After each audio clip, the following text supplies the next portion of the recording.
നമസ്കാരം. ഞാൻ നിങ്ങളുടെ സ്വന്തം ശരവൺ മഹേശ്വർ. ഇന്ന് ഒരു പ്രത്യേക കാര്യം പറയാനായിട്ടാണ് ഈ വീഡിയോ ചെയ്യുന്നത്. മറ്റൊന്നുമല്ല, എൻ്റെ ജീവിതത്തിലെ സന്തോഷമുള്ള ചില നിമിഷങ്ങളാണ്. എൻ്റെ 6ാമത്തെ ഷോർട്ട് ഫിലിം, അതിൻ്റെ ഷൂട്ടിംഗ് തുടങ്ങാൻ വേണ്ട ഒരുക്കങ്ങളായി എന്നുള്ളതാണ്. ഇംഗ്ലീഷിലും മലയാളത്തിലും ആയി ഹിന്ദിയിലുമായി 5ഓളം ഷോർട്ട് ഫിലിമുകൾ, 2 UAE വെച്ചിട്ടാണ് ഷൂട്ട് ചെയ്തത്. ഖത്തറിൽ ജോലി ചെയ്യുന്ന സമയത്ത് എത്ര മോഹനമീ തീരം എന്നുള്ളൊരു ടെലിഫിലിം വളരെ കഷ്ടപ്പാടോടുകൂടി 2 പാട്ടുകളൊക്കെ റെക്കോർഡ് ചെയ്ത് ആദ്യത്തെ സംരംഭം, ആദ്യത്തെ അനുഭവം പറയുകയാണെങ്കിൽ ഒരുപാടുണ്ട്, പറയുന്നില്ല എങ്കിലും ആ ദീപം അണഞ്ഞു എന്ന് വേണം പറയാൻ. വളരെയധികം ബുദ്ധിമുട്ടി ചെയ്ത അതിൻ്റെ ചിത്രീകരണം തുടങ്ങി ദിവസങ്ങൾക്കുള്ളിൽ അത് നിർത്തേണ്ടി വന്നു, ചില സാങ്കേതിക തടസ്സങ്ങളാൽ. നമ്മൾ ഒരു ലക്ഷ്യസ്ഥാനത്തെത്താൻ വേണ്ടി ഒരുപാട് കഠിന പ്രയത്നങ്ങൾ ചെയ്യേണ്ടി വരും. ഇപ്പോൾ എല്ലാവരും നമ്മളെ വന്ന് സ്വീകരിക്കണം, നിങ്ങൾ എനിക്കൊരു ചാൻസ് തന്നേ പറ്റൂ എന്ന് കരഞ്ഞൊന്നും പറയേണ്ട കാര്യമില്ല. നമ്മൾ പരിശ്രമിക്കുക, അതോടൊപ്പം വളരെ വിനയപൂർവ്വം പെരുമാറുക. 2006 ഗോപൻ ഗുജ്റോള നിർമ്മിച്ച മരുത്താമനെ കുറിച്ചിട്ടുള്ള ഒരു ഡോക്യു ഫിക്ഷൻ ചെയ്യുന്നത്, ഇംഗ്ലീഷിലും മലയാളത്തിലുമായിട്ട്. അദ്ദേഹത്തെ ഈ ഇടയ്ക്ക് കാണുകയുണ്ടായി. അദ്ദേഹമാണ് എന്നെ സംവിധായകൻ എന്നുള്ളൊരു മേലങ്കി അണിഞ്ഞു തന്ന് വളരെ ചുരുങ്ങിയ ചെലവിൽ കന്യാകുമാരി ജില്ലയിലെ മരുത്വാമല എന്ന പുരാണ പ്രസിദ്ധമായ ആ സ്ഥലത്ത് ഞങ്ങൾ 70-75 തവണയിലേറെയാണ് അവിടെ ബൈക്കിൽ യാത്ര ചെയ്ത് ആ സ്ഥലം കാണുകയും അതിനെക്കുറിച്ച് സ്ക്രിപ്റ്റ് എഴുതുകയും വളരെയധികം കഷ്ടപ്പാടുകൾ സഹിച്ചാണ് അങ്ങനെ ഒരെണ്ണം ചെയ്തത്. ചില ചാനലുകളിലൊക്കെ അത് ടെലികാസ്റ്റ് ചെയ്യുകയുണ്ടായി. ഇത്രയും വിശദമായി പറഞ്ഞത്, അന്ന് പെർഫെക്ഷന് വേണ്ടി, നമ്മുടെ മനസ്സിലെ ഐഡിയകൾക്ക് വേണ്ടി ഞാനും അതിൻ്റെ സംവിധായകനായ ഞാനും പ്രൊഡ്യൂസറായ ഗോപൻ ഗുജ്റോളയും കൂടി ആ മരുത്വാമലയുടെ മുകളിലുള്ള 1 മിനിറ്റ് പോലും ദൈർഘ്യമില്ലാത്ത ഒരു സീൻ, 300 ചില്ലാനം പടികൾ ഞങ്ങൾ കക്ക പൊടിച്ചു വാങ്ങി കലക്കി ഞാനും ഗോവനും കൂടി അത് കംപ്ലീറ്റ് വെള്ളയടിക്കുകയായിരുന്നു. ഒരൊറ്റ സീനിന് വേണ്ടി 3 ദിവസത്തെ കഠിന പ്രയത്നമാണ്. പലരും പറഞ്ഞു, ഇവർക്ക് എന്താ തലയ്ക്ക് സുഖമില്ലേ, ഇത്രയും പൗരാണികമായിട്ടുള്ള ഒരു സീനിന് വേണ്ടി ഇത്രയും ഇത് ചെയ്യുക? 3 ദിവസത്തെ കഠിന പ്രയത്നമാണ്. അത് നിങ്ങൾക്ക് കണ്ടാൽ മനസ്സിലാകും. അതുപോലെ എന്നും എൻ്റെ കാഴ്ചപ്പാടുകൾ, ഒരു കഥ എഴുതിയാൽ അല്ലെങ്കിൽ ഒരു സ്ക്രിപ്റ്റ് എഴുതിയാൽ അതിൽ ഞാൻ മാറ്റങ്ങൾ അനുവദിക്കില്ല. പിന്നെ ലൊക്കേഷനിൽ വരുന്ന മാറ്റങ്ങൾ, ഇയാൾ ആര്, ഹോളിവുഡ് സംവിധായകനോ എന്നുള്ള മട്ടല്ല. നമ്മുടെ ക്രിയേഷൻ, നമ്മൾ ചെയ്യുന്നതൊന്ന്, അത് നമ്മുടേതായിരിക്കണം. ആര് ചീത്ത പറഞ്ഞാലും ആര് നല്ലത് പറഞ്ഞാലും അതിൽ മറ്റൊരാൾ കൈകടത്തുന്നതിനോട് എനിക്ക് വിയോജിപ്പാണ്. സിനിമ കൂട്ടായ പരിശ്രമമാണ്, എല്ലാമാണ്. എങ്കിലും സിനിമ സംവിധായകൻ്റെ കലയാണ് എന്ന് വിശ്വസിക്കുന്ന കൂട്ടത്തിലാണ് ഞാൻ. എൻ്റെ ചിന്തയാണ് കേട്ടോ. അഭിനയ മേഖലയിൽ തുടങ്ങി, എഴുത്തിൽ തുടങ്ങി, അങ്ങനെ ഇന്നും കർമ്മമണ്ഡലത്തിൽ നിറഞ്ഞു നിൽക്കുന്നു. അത് എൻ്റെ കൃഷ്ണശ്ലയായി എന്നുള്ള എപ്പിസോഡുകൾ കാണുമ്പോൾ നിങ്ങൾക്കറിയാൻ സാധിക്കും എത്രമാത്രം ബുദ്ധിമുട്ടുകളും പ്രയാസങ്ങളാണ് അനുഭവിച്ചിട്ടുള്ളതെന്ന്. 2006 ശേഷം 2016 ആകർഷിത് എന്നുള്ളൊരു ഹിന്ദി ഹ്രസ്വചിത്രം, 33 മിനിറ്റുള്ള ഹിന്ദി ഹ്രസ്വചിത്രം ദുബായിൽ ജോലി ചെയ്യുന്ന സമയത്ത് ഏകദേശം 15 വർഷക്കാലത്തോളം ദുബായിലുണ്ടായിരുന്നു. പല കാലഘട്ടങ്ങളിലായി അവിടെ ഹിന്ദിയിലൊരു സ്ക്രിപ്റ്റ് എഴുതുകയും, എൻവയോൺമെൻറ്റ് പ്രൊട്ടക്ഷനാണ്, നമ്മുടെ ചപ്പുചവറുകൾ വാരി നിർദ്ദിനെയും അതിനെയൊക്കെ ബേസ് ചെയ്തിട്ടുള്ള ഒരാളുടെ ജീവിതം 1 വർഷത്തോളം എടുത്തു. അതിൻ്റെ സ്ക്രിപ്റ്റ് എല്ലാം എഴുതി അലയിലും അബുദാബിയിലും ദുബായിലും അങ്ങനെ UAE വിവിധ ഭാഗങ്ങളിൽ വെച്ച് വളരെ പ്രയത്നത്തോടുകൂടി ഉമ്മൽഖയിലും ഒക്കെ വെച്ച് വളരെ പ്രയാസങ്ങൾ അനുഭവിച്ചാണ് അത് ഷൂട്ട് ചെയ്തത്. 36 മിനിറ്റുള്ള ആ ചിത്രം 1-2 ഹ്രസ്വമേളകളിൽ പങ്കെടുക്കുകയും അതിനെപ്പറ്റി കുറേ റിവ്യൂസുകൾ വരികയും ചെയ്തു. ആ ചിത്രത്തിൻ്റെ തിരക്കഥയും സംവിധാനവും നിർവഹിക്കുന്ന അവസരങ്ങളിൽ അതിലൊരു ഹിന്ദി ഗാനവും ചേർത്തു. കഥയും തിരക്കഥയും സംഭാഷണമൊക്കെ എഴുതിയോ ഒരു വർഷക്കാലത്തോളം അതിൻ്റെ പിന്നിൽ കഠിന പ്രയത്നം ചെയ്താണ് ആ ഹിന്ദി ഹ്രസ്വചിത്രം പുറത്തിറക്കാൻ കഴിഞ്ഞത്. കിട്ടിയ ശമ്പളത്തിൽ നിന്നും കുറേ മിച്ചം വെച്ചും അതിലഭിനയിച്ച ചിലരൊക്കെ ചെറിയ ചെറിയ കോൺട്രിബ്യൂഷൻസൊക്കെ തന്നാണ് ആകർഷിതം എന്നുള്ള ഹിന്ദി ചിത്രം ഇതിൽ ഉൾപ്പെടുത്തിയിട്ടുള്ളത്. നിങ്ങൾ കാണാവുന്നതേ ഉള്ളൂ. അതിനുശേഷം 2018 മറന്നു നീയൻ എന്നുള്ളൊരു ഹ്രസ്വചിത്രം, അതിലും ഒരു ഗാനമുണ്ട്. ആ ഗാനം എഴുതിയതും സംഗീതം ചെയ്തതും പാടിയത് വേറൊരു ഗായികയാണ്, ശ്രേയ ശശിധരൻ എന്നുള്ള കുട്ടി. സംഗീത ശ്രീശൻ എന്ന ആളാണ് അതിൽ നായകനായിട്ട് അഭിനയിച്ചതും. അദ്ദേഹത്തിൻ്റെ പേരിലാണ് ആ പടം നിർമ്മിക്കപ്പെട്ടതുമല്ല. ഇന്നും അദ്ദേഹം അവിടെ വർക്ക് ചെയ്യുന്നു. ആക്ഷത്തിൽ കൊണ്ടുവന്ന നായകൻ വിജയൻ പത്മനാഭൻ ഇപ്പോൾ മൗറീഷ്യസിൽ ഒരു കമ്പനിയിൽ ജോലി ചെയ്യുന്നു. അങ്ങനെ ഒരുപാട് പേരെ കലാരംഗത്തേക്ക് കൊണ്ടുവരാനുമൊക്കെ കഴിഞ്ഞു. അതിൽ ചാരിതാർത്ഥ്യമുണ്ട്. ഗൾഫ് ജീവിതമെല്ലാം കഴിഞ്ഞ് എഴുത്തും വായനയൊക്കെ ആയിട്ട് കഴിയുമ്പോൾ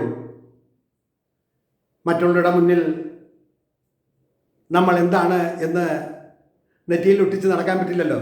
ഇത് അഹങ്കാരത്തോടു കൂടിയല്ല പറയുന്നത്. നമ്മുടെ എഴുത്തും വായനയും കർമ്മമണ്ഡലത്തിൽ അങ്ങനെ മുന്നോട്ട് നീങ്ങുമ്പോൾ ഞാൻ അനുഭവിച്ചറിഞ്ഞ ഒരാളുടെ മാനസികാവസ്ഥയെ ബേസ് ചെയ്ത് ഞാൻ എഴുതിയ ഒരു 30 മിനിറ്റ് ദൈർഘ്യമുള്ളൊരു ചിത്രം. അതിൻ്റെ ചിത്രീകരണം, അതിൻ്റെ സ്ക്രിപ്റ്റെല്ലാം എഴുതി കഴിഞ്ഞിട്ട് അതിൻ്റെ സബ് ടൈറ്റിൽ ഇംഗ്ലീഷിലാണ്. അതാണ് ഈ കറുത്ത മാനസം എബണി മൈൻഡ് എന്നുള്ള പേരിൽ ഞാനിപ്പോൾ ഷൂട്ട് ചെയ്യാനായിട്ട് ഉദ്ദേശിക്കുന്നത്. അത് കംപ്ലീറ്റ് ഒരു പുഴയിൽ ആണ് അതിൻ്റെ ചിത്രീകരണം. ഡേയിൽ ചിത്രീകരിക്കുന്ന കംപ്ലീറ്റ് ചിത്രീകരണവും ഒരു പുഴയുടെ മധ്യസ്ഥയിൽ വെച്ചിട്ടാണ്. ഇൻഡോർ എന്ന് പറയുന്നില്ല, കംപ്ലീറ്റ് ഔട്ട്ഡോറാണ്. അങ്ങനെ സ്ക്രിപ്റ്റെല്ലാം എഴുതിയ ശേഷം ചാലക്കുടിയിലും തൃശ്ശൂരിലും ചെറുതുരുത്തിയിലും അരുവിക്കരയിലും അങ്ങനെ ഒരുപാട് സ്ഥലങ്ങൾ എൻ്റെ മനസ്സിൻ്റെ, എൻ്റെ സങ്കല്പത്തിൻ്റെ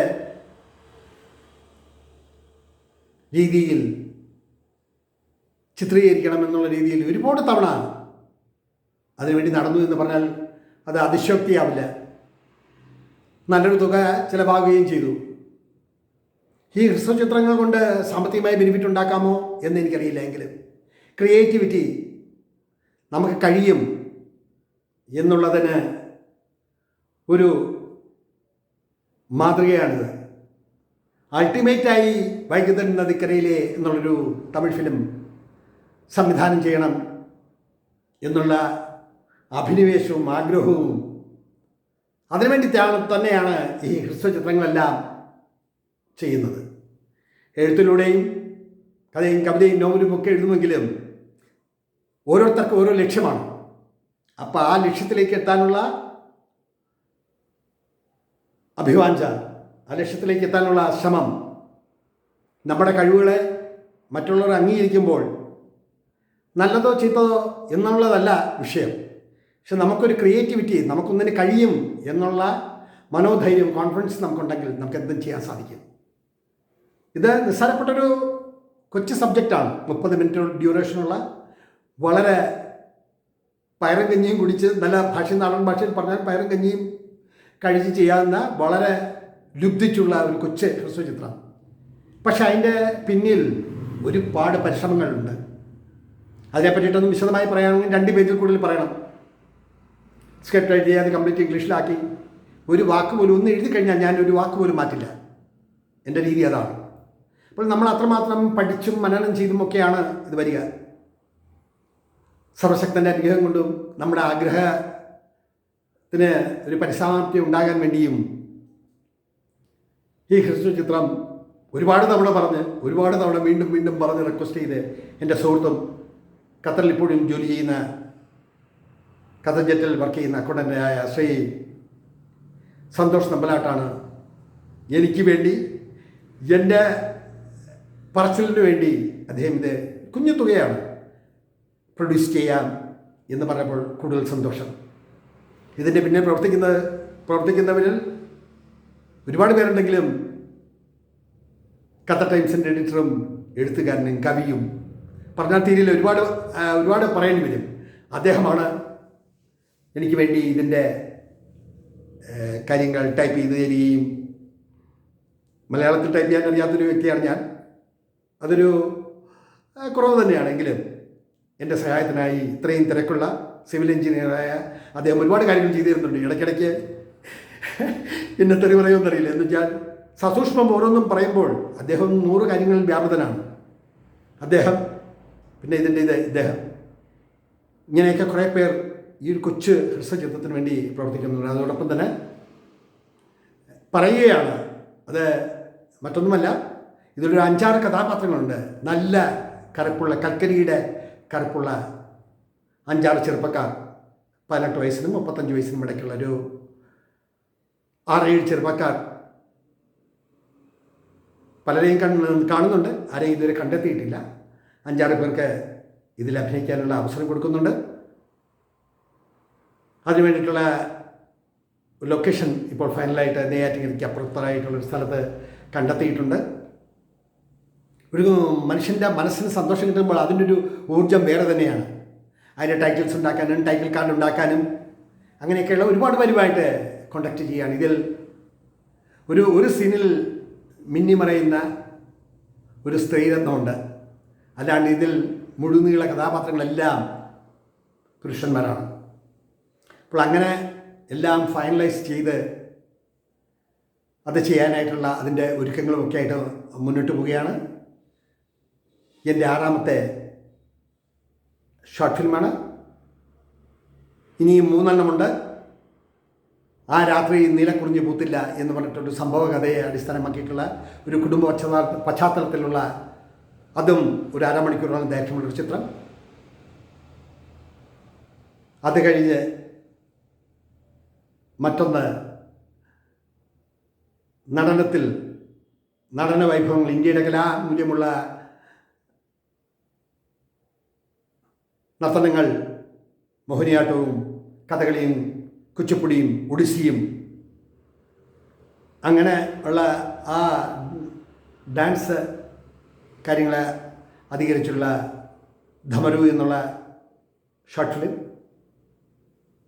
അത് കഴിഞ്ഞ് കലയുടെ കലാധരൻ എന്ന് പറഞ്ഞിട്ട് കുമ്പോണ ഡാൻസിനെ ബേസ് ചെയ്തിട്ടുള്ള എണ്ണം. അങ്ങനെ 4 ചിത്രങ്ങളുടെ, ഹ്രസ്വചിത്രങ്ങളുടെ സ്ക്രിപ്റ്റെല്ലാം റെഡിയാക്കി തയ്യാറാക്കി വെച്ചിരിക്കുകയാണ്. ജീവിതമല്ലേ, ആഗ്രഹങ്ങളില്ലെങ്കിൽ ജീവിതമില്ല. നടക്കാതിരിക്കുക, എൻ്റെ കാഴ്ചപ്പാട് അതാണ്. നമ്മൾ പ്രയത്നിച്ചുകൊണ്ടിരിക്കുക, അതിൽ നിരാശയൊന്നും തോന്നുന്ന കാര്യമില്ല. നടന്നില്ലെങ്കിൽ വേണ്ട, നമുക്ക് കഴിയുന്ന കാര്യങ്ങൾ, ക്രിയേറ്റിവിറ്റി നമ്മൾ ചെയ്യുക.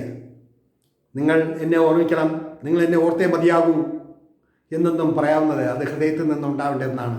എന്തായാലും ശരി, വളരെ നാളത്തെ 4 വർഷത്തെ പരിശ്രമത്തിന് ശേഷം ഇത് ചിത്രീകരിക്കാനായിട്ട് ഒരു ചെറിയ പ്രൊഫഷണൽ ക്യാമറയും 1-2 ബേബി ലൈറ്റും കാര്യങ്ങളും ഒക്കെ ആയിട്ട്, റിഫ്ലക്ടറും ഒക്കെ ആയിട്ട് ചെയ്യാവുന്ന ഒരു കൊച്ചു സംഗതി. പക്ഷേ എന്നെ സംബന്ധിച്ചിടത്തോളം അതൊരു വലിയ കാര്യം തന്നെയാണ്. അതിന് വേണ്ടിയിട്ടുള്ള പരിശ്രമം. എല്ലാവരും പ്രാർത്ഥിക്കുക, എല്ലാവരും കാണുക. അതിൻ്റെ ഷൂട്ടിങ്ങിൻ്റെ വീഡിയോകളും മറ്റുള്ളതൊക്കെ കുറേശ്ശെ ഇതിൽ ഇടുന്നുണ്ട്.